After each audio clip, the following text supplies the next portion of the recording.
This has been a very long and arduous process, and it was particularly so because the focus of it was on programs and policies that some of us had thought were long-standing and would never disappear. I particularly want to focus on children and youth because for me, for one of the priority communities that I represent, that is the most difficult cut. The youth outreach workers, to fire 17 youth outreach workers is the most egregious cut. And I know that people have other cuts that they think are more important, such as the childcare, such as the pools, etc., etc. What made me change my mind about what was the most important cut was a recent meeting of youth at the Oakdale Community Center. It's one of our priority centers in the Jane Finch community, where one of the black youth who was present said, "Look, Councillor, there's only 3 ways for me and my brethren to get out of here. One is jail, one is death, and one is for someone to give us a helping hand." That really changed the way I looked at things in response to this budget.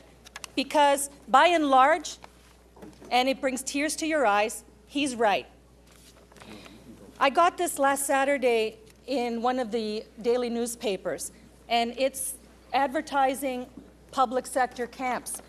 And I was leafing through it, and I found cost per week, $900, cost per week, $1,430, cost per week, $1,099, on and on. This is the cost of camps.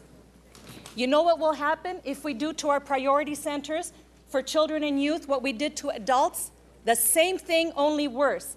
There was an almost 70% drop in adults in our priority center, adult programs, because they can't afford it.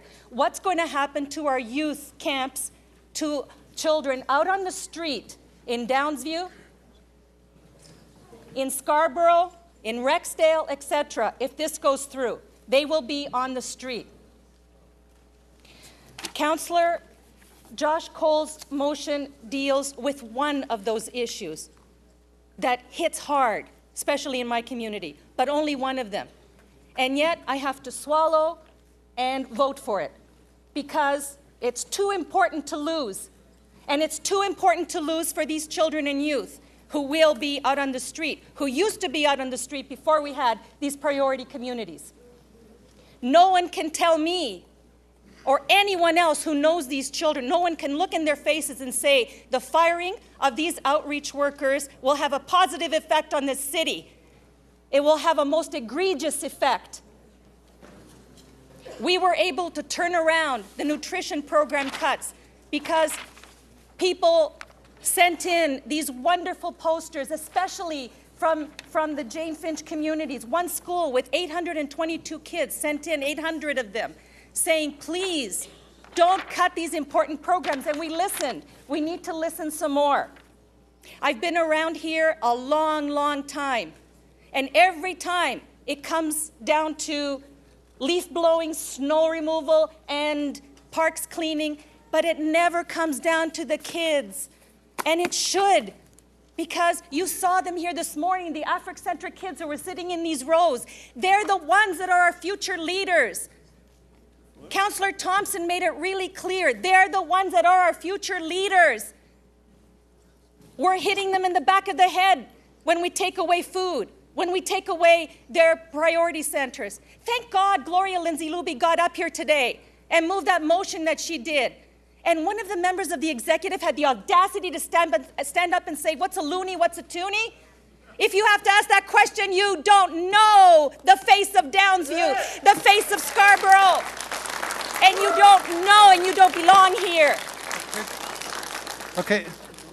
I didn't plan to get this emotional, and I apologize, Mr. Speaker. Sorry, I'll just hold your time. And I've got you. Just because there's been a change in management up here doesn't mean there's been a change in policy. You've had your one little moment. Let's not do it again. You know the rules. Mr. Chair, I don't want to take up much time. I just had to say my piece because it hits to the heart of what this city is all about. Some of these cuts are not Toronto. They're not Canadian. Think of what we are. My God, think of what we are.